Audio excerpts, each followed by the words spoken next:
بسم اللہ الرحمن الرحیم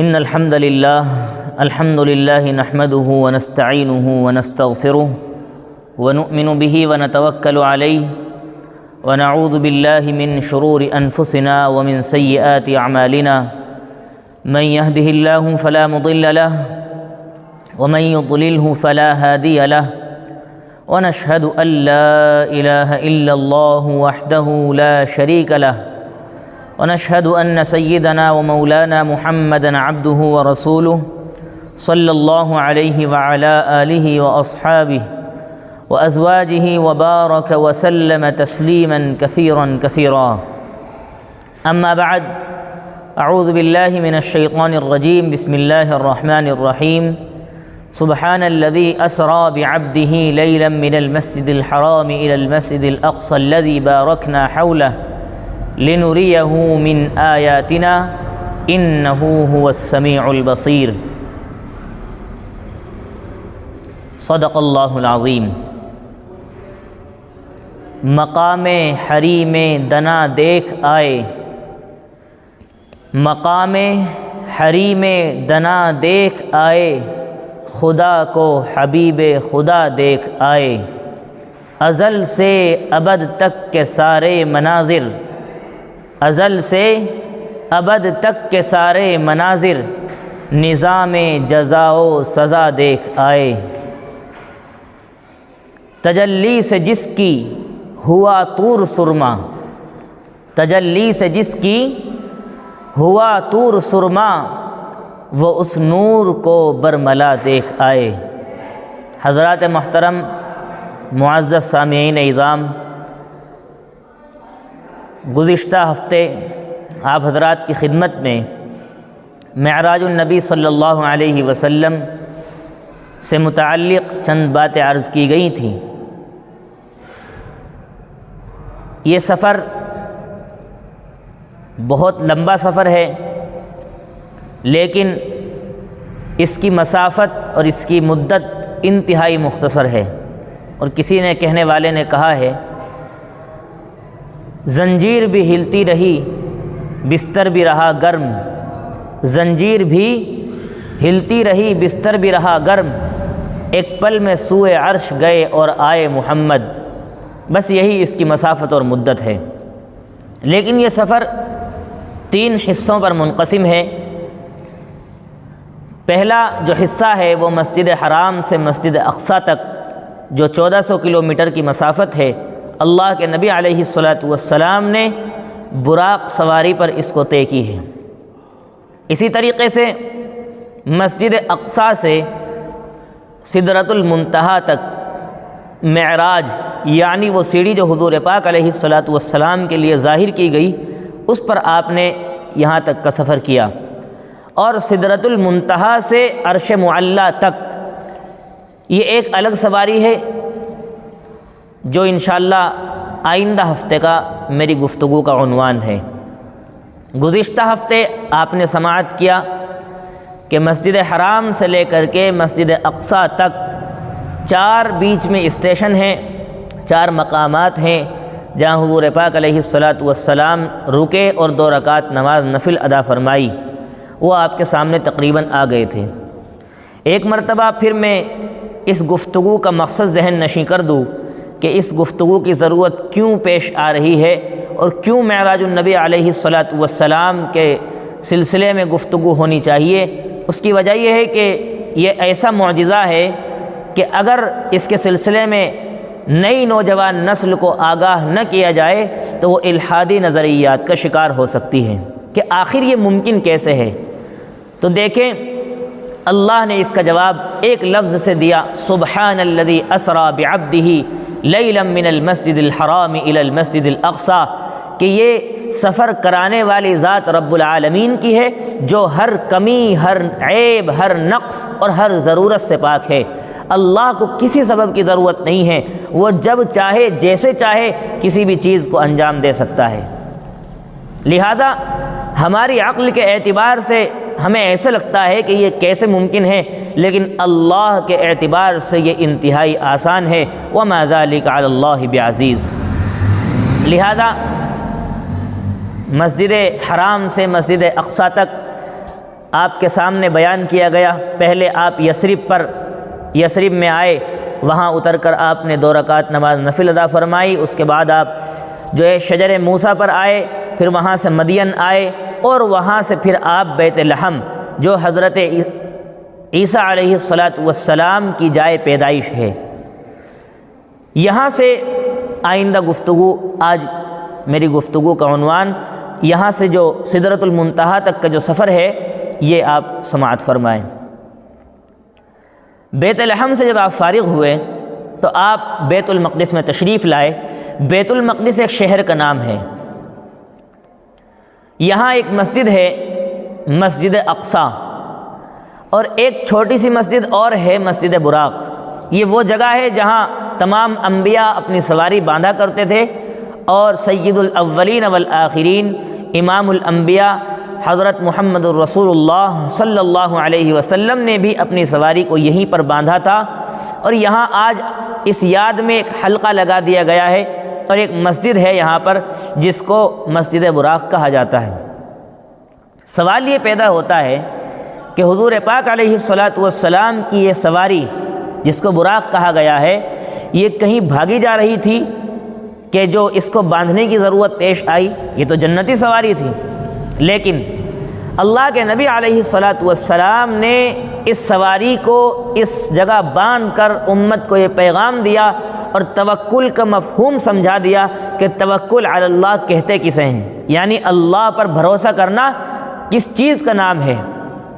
اپنی عقل کے اعتبار سے ہم توکل کا مفہوم سیٹ نہیں کر سکتے، بلکہ توکل کا مفہوم، توکل کا مطلب یہ ہے کہ آپ تمام اسباب اختیار کر کے، دنیاوی اسباب اختیار کر کے پھر اللہ کی ذات پر آپ بھروسہ کریں۔ اس کو مثال سے یوں سمجھیں کہ آپ پیسے کما کر لائے ہیں، آپ اپنے گھر میں، گھر کے اندر الماری میں، اور الماری کے اندر بھی جو سیف ہے اس میں رکھیں اور سیف کو لاک کریں، پھر الماری کو لاک کریں، پھر آپ گھر کے کمرے کو لاک کریں، پھر گھر کا جو مین دروازہ ہے اس کو لاک کریں، اور پھر آپ اللہ کی ذات پر بھروسہ کریں کہ اگر اللہ چاہے تو مجھے اس پیسے کے ذریعے سے نفع پہنچ سکتا ہے، اور اللہ اگر نہ چاہے تو اس کے ذریعے سے مجھے نفع نہیں پہنچ سکتا۔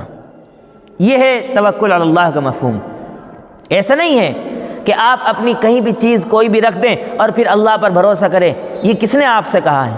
اللہ کے نبی علیہ السلام کا اپنی سواری کو وہاں پر باندھنا یہ اس بات کی دلیل ہے کہ آپ اپنی چیزوں کی حفاظت کریں، پھر اللہ پر بھروسہ کریں۔ اپنے اعتبار سے آپ توکل کا مفہوم درست سیٹ نہیں کر سکتے۔ بہرکیف آپ علیہ السلام یہاں تشریف لائے۔ اس کے بعد آپ آتے ہیں بیت المقدس شہر میں، مسجد اقصیٰ میں۔ یہاں آپ نے تمام انبیاء کی امامت فرمائی۔ حضرت جبریل علیہ السلام نے آپ کا ہاتھ مبارک پکڑ کر آپ کو آگے فرمایا۔ اللہ کے نبی علیہ السلام نے یہاں تمام انبیاء کی امامت فرمائی۔ اس کے بعد کچھ نبی کھڑے ہوئے اور اپنے اوپر اللہ کے انعامات کو بیان کرنا شروع کیا۔ حضرت موسیٰ علیہ السلام نے اپنے اوپر اللہ کے انعامات جو ان کے اوپر کیے گئے تھے اس کا اظہار فرمایا۔ حضرت داؤد علیہ السلام نے پھر بیان فرمایا۔ پھر حضرت سلیمان علیہ السلام نے بیان فرمایا۔ حضرت ابراہیم علیہ السلام نے بیان فرمایا۔ حضرت عیسیٰ علیہ السلام نے بیان فرمایا، اور پھر حضور پاک علیہ السلام نے اللہ کی حمد و ثنا بیان کی، اور اس خطبے میں 3 باتیں ارشاد فرمائی، یہی قابل توجہ ہے۔ اللہ کے نبی علیہ السلام نے فرمایا، تمام تعریف اس رب العالمین کے لیے ہے جس نے مجھے رحمت للعالمین بنا کر بھیجا۔ تمام تعریف اس اللہ کے لیے ہے جس نے مجھے رحمت للعالمین بنا کر کے بھیجا۔ اور دوسری جو بات ارشاد فرمائی، فرماتے ہیں کہ تمام تعریف اس رب العالمین کے لیے ہے جس نے مجھے امت وسطیٰ عطا فرمائی۔ میرے ایمان والے بھائیوں، ناز کرو اپنے اوپر کہ آپ ایسے نبی، ایسے رسول کی امت میں آپ کو پیدا کیا گیا جس نے آپ کو نہ فرش پر فراموش کیا، نہ عرش پر فراموش کیا۔ کیا فرماتے ہیں کہ تمام تعریف اس اللہ کے لیے ہے جس نے مجھے امت وسطیٰ عطا فرمائی۔ وَكَذَلِكَ جَعَلْنَاكُمْ أُمَّةً وَسَطًا لِتَكُونُوا شُهَدَاءَ عَلَى النَّاسِ وَيَكُونَ الرَّسُولُ عَلَيْكُمْ شَهِيدًا۔ تیسری بات ارشاد فرمائی، تمام تعریف اس اللہ کے لیے ہیں جس نے مجھے خاتم النبیین، سب سے آخری نبی بنا کر کے بھیجا، میرے بعد کسی نبی کی آمد ممکن نہیں۔ اس کے بعد آپ جب مسجد اقصیٰ سے نکلتے ہیں تو آپ کو 4 پیالے پیش کیے گئے، ایک میں پانی، ایک میں شہد، ایک میں دودھ اور ایک میں شراب۔ حضور پاک علیہ السلام نے دودھ والے پیالے کا انتخاب فرمایا۔ حضرت جبریل امین علیہ السلام نے کہا کہ آپ نے تو عین فطرت کا انتخاب فرمایا۔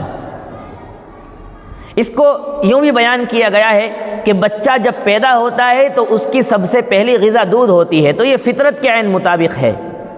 کوئی بھی بچہ پیدا ہو، کسی مذہب کا پیدا ہو، اس کی جو سب سے پہلی غذا ہوتی ہے وہ دودھ ہے، لہذا یہ عین فطرت کا انتخاب ہے، اور اس کو جو ہے علم سے تعبیر کیا جاتا ہے، اس کو علم سے تعبیر کیا جاتا ہے۔ اللہ کے نبی علیہ السلام اس کے بعد قبۃ الصخرہ پر تشریف لائے۔ یہ کیا ہے؟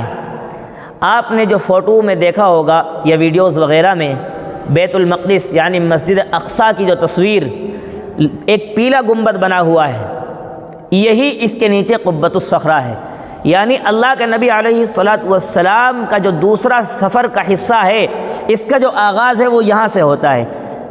جو آپ کا سفر مسجد حرام سے مسجد اقصیٰ تک وہ ایسے تھا، ہاتھ کے اشارے سے سمجھیں، ایسے جو زمینی چال ہوتی ہے، سطحی چال، اور آپ کا جو دوسرا سفر کا حصہ ہے وہ ایسے ہے جیسے لفٹ کی چال ہوتی ہے، اس کو کہتے ہیں معراج، اور پہلے سفر کے حصے کو کہتے ہیں اسراء۔ قرآن میں جو مذکور ہے وہ یہی ہے جو مسجد حرام سے مسجد اقصیٰ تک آپ کا سفر ہوا۔ سبحان الذی اسریٰ بعبدہ لیلا من المسجد الحرام الی المسجد الاقصی الذی بارکنا حولہ لنریہ من آیاتنا۔ یہ 1400 کلومیٹر کی مسافت ہے جو آپ نے بذریعہ براق طے فرمائی۔ اب جب آپ قبۃ الصخرہ پر تشریف لائے، اللہ کے نبی علیہ السلام فرماتے ہیں کہ میرے لیے ایک خوبصورت بہترین سیڑھی ظاہر کی گئی۔ اب وہ کیسی تھی؟ واللہ اعلم بالصواب، اللہ کے نبی علیہ السلام نے سمجھانے کے لیے یہ لفظ استعمال فرمایا، یا تو ان کو معلوم ہے جو گئے، یا جنہوں نے بلایا ہے ان کو معلوم ہے۔ اللہ کے نبی علیہ السلام جب قبۃ الصخرہ پر تشریف لائے، یہی وہ قبۃ الصخرہ ہے جس کو کہا جاتا ہے، قبہ کہتے ہیں اصل گنبد کو، اور صخرہ کہتے ہیں چٹان کو، تو چٹان کے اوپر جو گنبد بنائی گئی ہے اس کی وجہ سے اس کا نام قبۃ الصخرہ رکھا گیا۔ عبد الملک بن مروان نے سن 66 ہجری میں عقیدت و محبت کے اظہار میں اس گنبد کی تعمیر کرائی۔ یہاں سے آپ آسمانوں کی طرف سیر کر رہے ہیں۔ پہلے آسمان پر آپ تشریف لے گئے اور خادم رسول حضرت جبریل امین علیہ السلام ساتھ میں تشریف فرما ہے۔ آپ کے لیے دروازہ کھلوایا گیا۔ اب ہمیں آسمان میں دروازہ نظر نہیں آتا، لیکن جس ذات نے آسمان کو بنایا ہے اس نے خود بتایا ہے کہ آسمان میں دروازے ہیں۔ وَفُتِحَتِ السَّمَاءُ فَكَانَتْ أَبْوَابًا، جب قیامت قائم ہوگی آسمانوں کو کھول دیا جائے گا تو دروازے ہی دروازے ہو جائیں گے۔ جس نے بنایا ہے اسی نے بتایا ہے کہ آسمان میں دروازہ ہے، اور ہر آسمان کے دروازے پر ایک بواب، ایک دربان بھی قائم ہے جو دروازوں کو کھولنے اور بند کرنے کے لیے متعین ہے۔ لہذا حضرت جبریل علیہ السلام جب پہنچتے ہیں نبی علیہ السلام کو لے کر، کیونکہ حضرت جبریل رہبر ہیں، تو پوچھا آپ کے ساتھ کون ہے؟ فرمایا کہ میرے ساتھ محمد ہیں۔ کہا ان کو بلایا گیا ہے؟ کہا بلایا گیا ہے۔ تو دروازہ کھول دیا گیا۔ پہلے آسمان پر آپ کی ملاقات سید البشر حضرت آدم علی نبینا علیہ السلام سے ہوتی ہے۔ آپ تشریف فرما ہے، اور یہاں اللہ کے نبی نے حضرت آدم علیہ السلام کی 2 کیفیت نوٹ فرمائی اور تعجب کا اظہار کیا۔ حضرت آدم علیہ السلام نے آپ کا استقبال کیسے کیا؟ فرمایا مرحبا بالابن الصالح والنبی الصالح، کہ نیک بیٹے اور نیک نبی کا آنا مبارک ہو، کیونکہ حضرت آدم علیہ السلام کی تمام جو بھی بعد میں آنے والے لوگ ہیں وہ آپ کی اولاد ہیں، تو اللہ کے نبی بھی حضرت آدم کی اولاد ہیں، اس لیے حضرت آدم علیہ السلام نے فرمایا مرحبا بالابن الصالح والنبی الصالح، کہ نیک بیٹے کا اور نیک نبی کا آنا مبارک ہو۔ وہ دو کیفیتیں کیا ہیں وہ آپ توجہ سے سماعت فرمائیں۔ اللہ کے نبی علیہ السلام نے دیکھا کہ حضرت آدم علیہ السلام جب اپنی دائیں جانب دیکھتے ہیں تو خوشی کا اظہار فرماتے ہیں، اور جب آپ بائیں جانب دیکھتے ہیں تو غم کے آثار آپ کے چہرے سے مترشح اور نمایاں ہوتے ہیں۔ حضرت جبریل سے پوچھا کہ یہ ایسا کیوں کر رہے ہیں کہ دائیں جانب دیکھتے ہیں تو خوش ہوتے ہیں، بائیں جانب دیکھتے ہیں تو غم کے اندر مبتلا ہو جاتے ہیں؟ جبریل امین نے جواب دیا کہ ان کی جتنی اولادیں ہیں اس میں جو نیک لوگ ہیں وہ آپ کے دائیں جانب موجود ہیں، اور جتنے برے مجرم سرکش لوگ ہیں، باغی و طاغی لوگ ہیں، وہ آپ کے بائیں جانب موجود ہیں۔ لہذا حضرت آدم علیہ السلام جب دائیں جانب دیکھتے ہیں تو ان کو دیکھ کر خوشی ہوتی ہے، اور جب بائیں جانب دیکھتے ہیں تو ان کے چہرے سے غم کے آثار نمایاں ہوتے ہیں۔ اب آپ موقع کی مناسبت سے دعا کریں اللہ تعالی ہم سب کو حضرت آدم کے دائیں جانب جگہ نصیب فرمائے، کیونکہ موقع کی مناسبت سے دعا جلدی قبول ہوتی ہے۔ جیسے آپ جب حج پر جاتے ہیں، عمرے پر جاتے ہیں، تو آپ غسل کر کے احرام پہن لیتے ہیں، احرام کا جو لباس ہے وہ زیب تن کر لیتے ہیں۔ اب آپ اللہ سے دعا کریں اے رب العالمین میں نے اپنے ظاہری بدن کو صاف کر کے میل کچیل دور کر کے احرام کا لباس پہن لیا، اب مجھے لباس تقویٰ پہننے کی توفیق عطا فرما۔ لباس تقویٰ یہ دکھتا نہیں ہے، لباس تقویٰ دکھتا نہیں ہے، یہ اللہ ہی عطا فرماتا ہے۔ اب آپ جب دعا کریں گے اس طریقے سے تو موقع کی مناسبت سے دعا جلدی قبول ہوتی ہے۔ لہذا آپ دعا فرمائیں اللہ ہم سب کو حضرت آدم کے دائیں پہلو میں جگہ نصیب فرمائے۔ اور پھر آپ اس کے بعد دوسرے آسمان پر تشریف لے جاتے ہیں، یہاں حضرت عیسیٰ و حضرت یحییٰ علیہم السلام سے آپ کی ملاقات ہوتی ہے۔ اب ان کو بیٹا کہنے کا حق نہیں ہے، لہذا فرمایا مرحبا بالنبی الصالح والاخ الصالح، مرحبا بالاخ الصالح والنبی الصالح، نیک بھائی اور نیک نبی کا آنا مبارک ہو۔ اس کے بعد تیسرے آسمان پر آپ تشریف لے جاتے ہیں، یہاں آپ کی ملاقات حضرت یوسف علیہ السلام سے ہوتی ہے۔ انہوں نے بھی اسی انداز میں استقبال کیا، مرحبا بالاخ الصالح والنبی الصالح، نیک بھائی اور نیک نبی کا آنا مبارک ہو۔ چوتھے آسمان پر تشریف لے جاتے ہیں، یہاں آپ کی ملاقات حضرت ادریس علیہ السلام سے ہوتی ہے۔ انہوں نے بھی اسی انداز میں استقبال فرمایا، مرحبا بالاخ الصالح والنبی الصالح، نیک بھائی اور نیک نبی کا آنا مبارک ہو۔ اس کے بعد آپ پانچویں آسمان پر تشریف لے جاتے ہیں، یہاں آپ کی ملاقات حضرت ہارون علیہ السلام سے ہوتی ہے۔ انہوں نے بھی اسی انداز میں استقبال فرمایا، مرحبا بالاخ الصالح والنبی الصالح۔ اس کے بعد آپ چھٹے آسمان پر تشریف لے جاتے ہیں، یہاں آپ کی ملاقات حضرت موسیٰ علیہ السلام سے ہوتی ہے۔ انہوں نے بھی اسی انداز میں استقبال فرمایا، مرحبا بالاخ الصالح والنبی الصالح۔ اس کے بعد آپ تشریف لاتے ہیں ساتویں آسمان پر، یہاں آپ نے دیکھا کہ حضرت ابراہیم جو آپ کے جد امجد ہیں، آپ کے دادا ہیں، وہاں بیت المعمور سے ٹیک لگائے ہوئے تشریف فرما ہیں۔ اب کیونکہ یہ دادا ہیں تو ان کو بیٹا کہنے کا حق ہے، ان کو بیٹا کہنے کا حق ہے۔ جس طریقے سے انہوں نے حضرت آدم علیہ السلام نے بیٹا کہا تھا، حضرت ابراہیم کو بھی وہ حق ہے، لہذا حضرت ابراہیم علیہ السلام نے فرمایا، استقبال کیا، مرحبا بالابن الصالح والنبی الصالح، نیک بیٹے اور نیک نبی کا آنا مبارک ہو۔ یہ بیت المعمور کیا ہے؟ بیت المعمور جس طریقے سے ہم انسانوں کے لیے، انسان کیا ہے؟ اشرف المخلوقات ہے، فرشتوں سے بھی افضل مخلوق ہے۔ انسانوں کا قبلہ اللہ نے کعبۃ اللہ کو بنایا۔ ان اول بیت وضع للناس للذی ببکۃ مبارکا وہدی للعالمین، اللہ نے اس روئے زمین پر انسانوں کی ہدایت کے لیے سب سے پہلے جس گھر کو تعمیر فرمایا وہ ہے مکے کے اندر۔ اس کے دو مقصد ہیں، مبارکہ بابرکت جگہ ہے، وہدی للعالمین اور تمام انسانیت کے لیے ہدایت کا سامان ہے، ہدایت کا مرکز ہے۔ اسی طریقے سے فرشتوں کا بھی ایک قبلہ ہے، اسی کو کہا جاتا ہے بیت المعمور، اور فرماتے ہیں 70,000 فرشتے روزانہ اس میں عبادت کے لیے داخل ہوتے ہیں اور واپس نکل جاتے ہیں۔ جو فرشتہ ایک مرتبہ داخل ہو گیا واپس آنے کے بعد اس انتظار میں رہتا ہے کہ مجھے دوبارہ عبادت کا موقع ملے۔ قیامت قائم ہو سکتی ہے لیکن دوبارہ اس کو عبادت کا موقع نہیں ملے گا۔ اللہ نے اس نورانی مخلوقات کو اتنی زیادہ تعداد میں پیدا فرمایا۔ قرآن کہتا ہے وَمَا يَعْلَمُ جُنُودَ رَبِّكَ إِلَّا هُوَ، تمہارے رب کا لشکر اس کی تعداد کتنی ہے اللہ کے علاوہ کوئی نہیں جانتا۔ فرشتوں کی تعداد کتنی ہے اللہ کے علاوہ کوئی نہیں جانتا۔ اسی لیے جو فرشتہ ایک مرتبہ بیت المعمور میں عبادت کی غرض سے داخل ہو گیا وہ دوبارہ داخل نہیں ہو سکتا۔ یہ 7 آسمانوں میں 8 نبیوں سے 7 آسمانوں میں 8 نبیوں سے ملاقات ہوئی ہے۔ اس میں کیا حکمت ہے دوبارہ ایک مختصر سے وقت میں آپ سماعت کر لیں۔ پہلے آسمان پر ملاقات ہوئی حضرت آدم علیہ السلام سے۔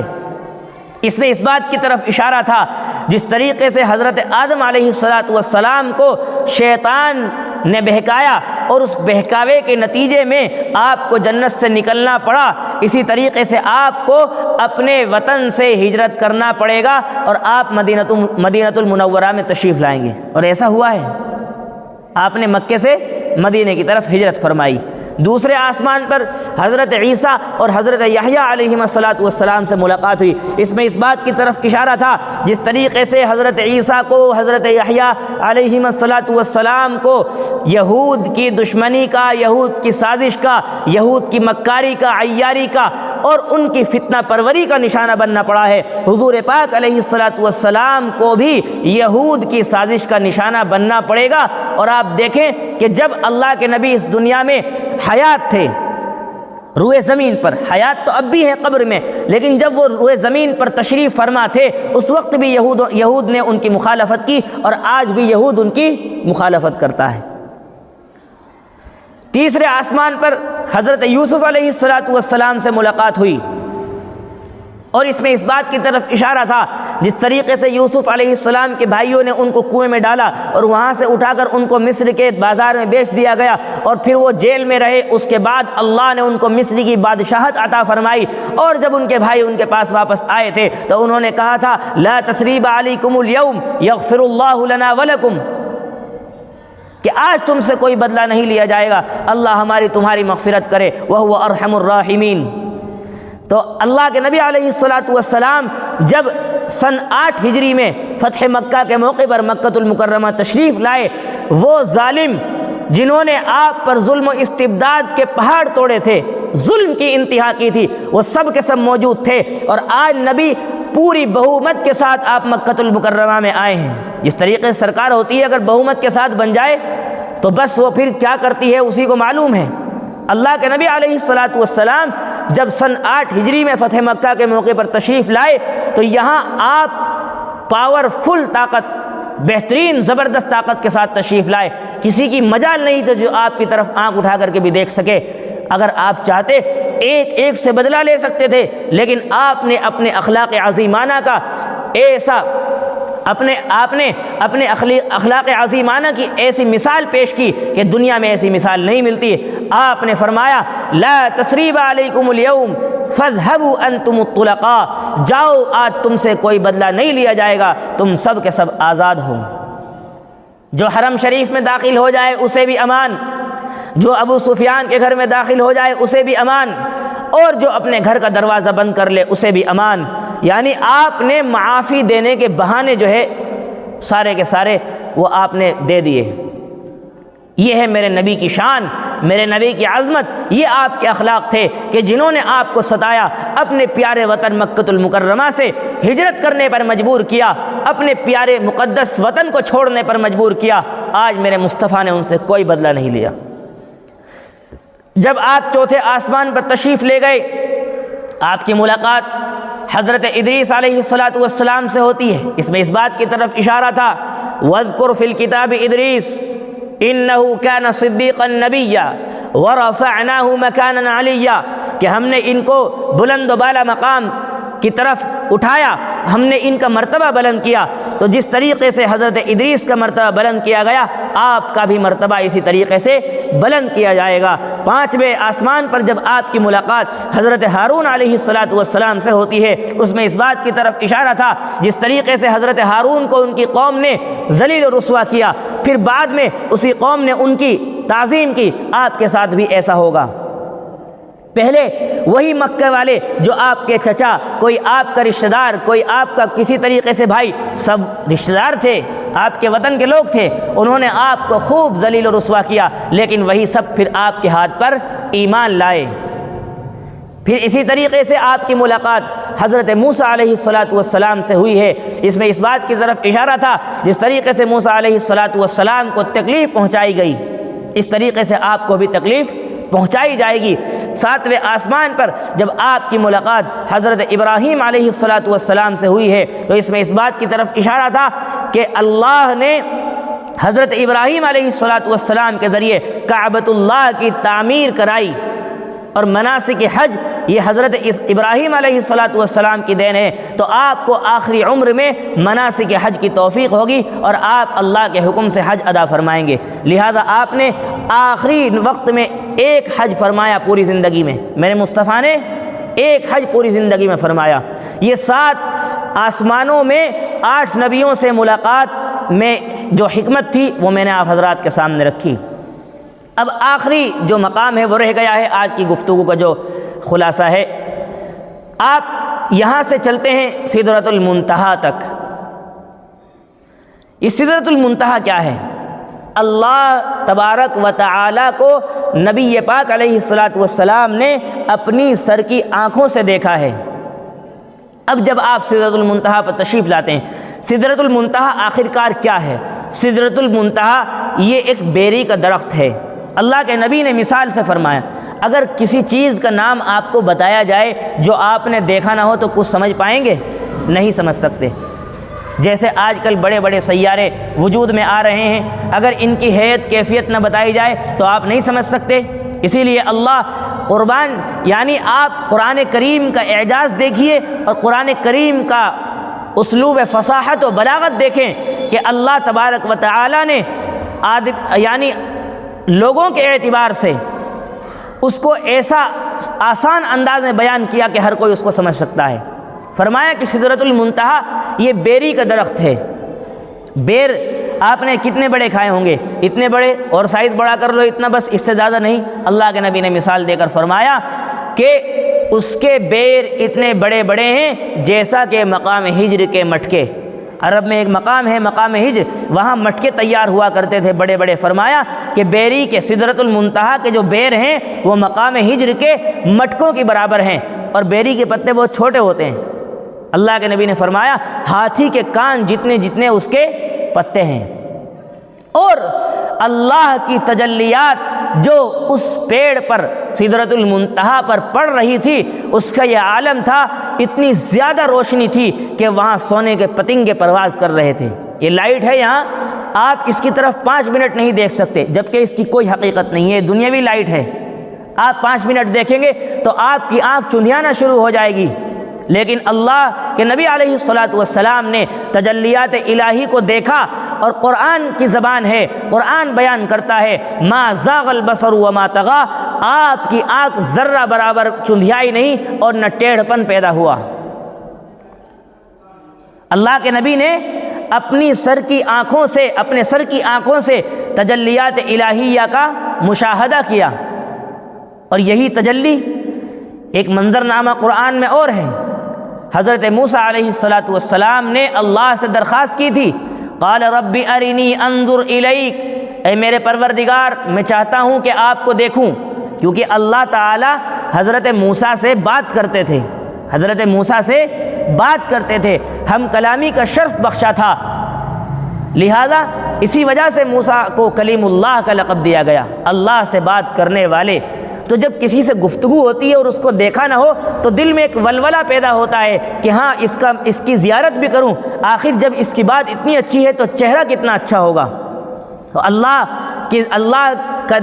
کا دیدار کا شوق، اللہ کے دیدار کا شوق پیدا ہوا اور اللہ کی زیارت کی طلب ان کے دل میں آئی، تو اللہ سے درخواست کی، ربی ارنی انظر الیک، اے میرے پروردگار میں آپ کو دیکھنا چاہتا ہوں۔ اللہ نے فرمایا موسیٰ لن ترانی، مجھے نہیں دیکھ سکتے۔ پھر جب ضد کی تو کہا چلو ولکن انظر الی الجبل، اگر مجھے دیکھنا چاہتے ہو اس پہاڑ کی طرف دیکھنا، ولکن انظر الی الجبل فإن استقر مكانه فسوف ترانی، میں اپنی تجلی ڈالوں گا اس پر، اگر یہ پہاڑ اپنی جگہ باقی رہا، ٹھہرا رہا اور اپنی جگہ سے ہٹا نہیں تو تم مجھے دیکھ سکتے ہو، تم مجھے دیکھ سکو گے۔ فسوف ترانی فلما تجلی ربه للجبل جعله دکا وخر موسیٰ صعقا، اللہ نے جب اپنی تجلیات کا نزول اس پہاڑ پر فرمایا، جعلہ دکا، وہ ریزہ ریزہ ہو گیا، وخر موسیٰ صعقا، اور موسیٰ بے ہوش ہو کر کے گر پڑے۔ کیا موسیٰ ایسے ہی بے ہوش ہو کر کے گر پڑے تھے؟ کچھ تو دیکھا ہوگا نا موسیٰ نے جس کی بنیاد پر وہ بے ہوش ہوئے۔ اللہ کی اس تجلی کو موسیٰ برداشت نہ کر پائے تو اللہ کو کیسے دیکھ سکتے ہیں؟ اور یہاں سدرۃ المنتہا یہ تقابل نہیں ہے، یہ مقام ہے اللہ کے نبی علیہ الصلاۃ والسلام کی عظمت اور رفعت کا، کہ یہاں اللہ تبارک و تعالیٰ کی تجلیات کا سدرۃ المنتہا پر جو پڑ رہی تھی، حضور پاک علیہ الصلاۃ والسلام نے اپنے سر کی آنکھوں سے مشاہدہ کیا، اور قرآن کی زبان ہے ما زاغ البصر وما طغى، کہ انہیں ذرہ برابر کوئی تکلیف نہیں ہوئی اور ان کی آنکھ چندیائی نہیں، بالکل جمی رہی، بالکل جمی رہی۔ یہیں سے رؤیت الہی کا مضمون ثابت ہوتا ہے۔ ابھی عرش بہت دور ہے، ابھی عرش بہت دور ہے، اس کے اوپر مقام صریف الاقلام ہے، پھر عرش معلیٰ ہے، اور پھر احوال برزخیہ ہے، اور اللہ سے گفتگو ہے، تمام چیزیں ہیں۔ یہ میری آئندہ ہفتے کی جو گفتگو ہے اس کا عنوان ہے۔ آج جو خلاصہ ہے کہ مسجد اقصی قبۃ الصخرہ سے لے کر سدرۃ المنتہا تک کا جو سفر ہے، یہ اللہ کے نبی نے معراج کے ذریعے، یعنی جو سیڑھی آپ کے لیے ظاہر کی گئی جنت سے، اس پر آپ نے کیا، اور اب سدرۃ المنتہا سے عرش معلیٰ تک کا جو سفر ہے اس سواری کا نام الگ ہے، وہ ایک الگ ذریعہ ہے۔ لہٰذا یہ دو حصے ہیں جو آپ کی خدمت میں آ چکے۔ اس کا مقصد پھر میں واضح کر دوں کہ اس کی ضرورت کیوں پیش آ رہی ہے۔ ہماری نئی نوجوان نسل جس طریقے سے دین علم سے دور ہوتی جا رہی ہے، اگر اس کے سامنے اس چیز کو آشکار نہ کیا جائے اور اس کی وضاحت نہ کی جائے کہ یہ معجزہ کیوں، کب پیش آیا، اور اس میں کیا حکمتیں ہیں، اور یہ کس نے کرایا، سب چیز اگر نہ بتائی جائے تو نئی نوجوان نسل الحادی نظریات کا شکار ہو سکتی ہے۔ الحادی نظریات کہتے ہیں جو دہریہ پرست کے جو نظریات ہوتے ہیں، جو کسی کو نہیں مانتے۔ بھئی دیکھیے، معجزہ کہتے ہی اس کو ہیں جو عقل کے خلاف ہو، جس کا سائنٹیفک تجزیہ نہ کیا جا سکے۔ معجزہ کہتے ہیں میریکل کو، انگلش میں معجزہ کہتے ہیں حیران کرنے والی چیز جو کوئی نہ کر سکے، جب اس چیز کو کوئی کر دیتا ہے تو اس کو کہتے ہیں معجزہ۔ جیسا کہ مٹی سے آپ پرندہ بنائیں اور اس میں پھونک مار دیں، اللہ کے حکم سے وہ زندہ ہو جائے، یہ حیران کرنے والی چیز ہے نا۔ اللہ کے نبی حضرت عیسیٰ کو یہ معجزہ دیا گیا تھا۔ اس طریقے سے میرے مصطفیٰ کا جو یہ سفر ہے معراج کا، یہ ایسا معجزہ ہے کہ اللہ کے نبی کی رفعت اور عظمت کا مقام پتہ چلتا ہے، تاکہ نئی نوجوان نسل غلط نظریات کا شکار نہ بنے۔ اب کوئی کہنے والا کہہ سکتا ہے کہ بھائی ایسا کیسے ممکن ہے کہ 1400 کلومیٹر کی مسافت اور پھر وہاں سے ساتوں آسمان اور پھر جنت دوزخ سب کچھ دیکھ کر کے آن کی آن میں آ گئے۔ شاعر کہتا ہے کہ زنجیر بھی ہلتی رہی، بستر بھی رہا گرم، ایک پل میں سر عرش گئے اور آئے محمد۔ یہ کیسے ممکن ہے؟ تو یہ صرف ایسے ہی ممکن ہے کہ اللہ تعالی جب فَلْيَنْظُرِ الْإِنسَانُ مِمَّا خُلِقَ، ایک پانی کے قطرے سے، گندے پانی کے قطرے سے ایک خوبصورت انسان کو عدم سے وجود میں لا سکتا ہے، تو اس ذات کے لیے آن کی آن میں اتنا لمبا سفر کرانا کوئی مشکل بات نہیں ہے، اس کے لیے کوئی مشکل چیز نہیں ہے، کیونکہ اسباب کی ضرورت ہمیں ہے، اللہ تعالیٰ اسباب سے پاک ہے۔ لہذا اپنے ایمان کو مضبوط رکھیں اور نبی علیہ الصلاۃ والسلام کی سیرت کا مطالعہ کر کے نبی علیہ الصلاۃ والسلام کی سیرت کو اپنے کردار میں نافذ کرنے کی کوشش کریں اور معراج کے واقعے پر مضبوط اپنا ایمان کریں۔ اللہ تعالی ہمارا ایمان مضبوط فرمائے اور اپنے رسول سے سچی محبت ہم سب کو عطا فرمائے۔ وآخر دعوانا ان الحمد للہ رب العالمین۔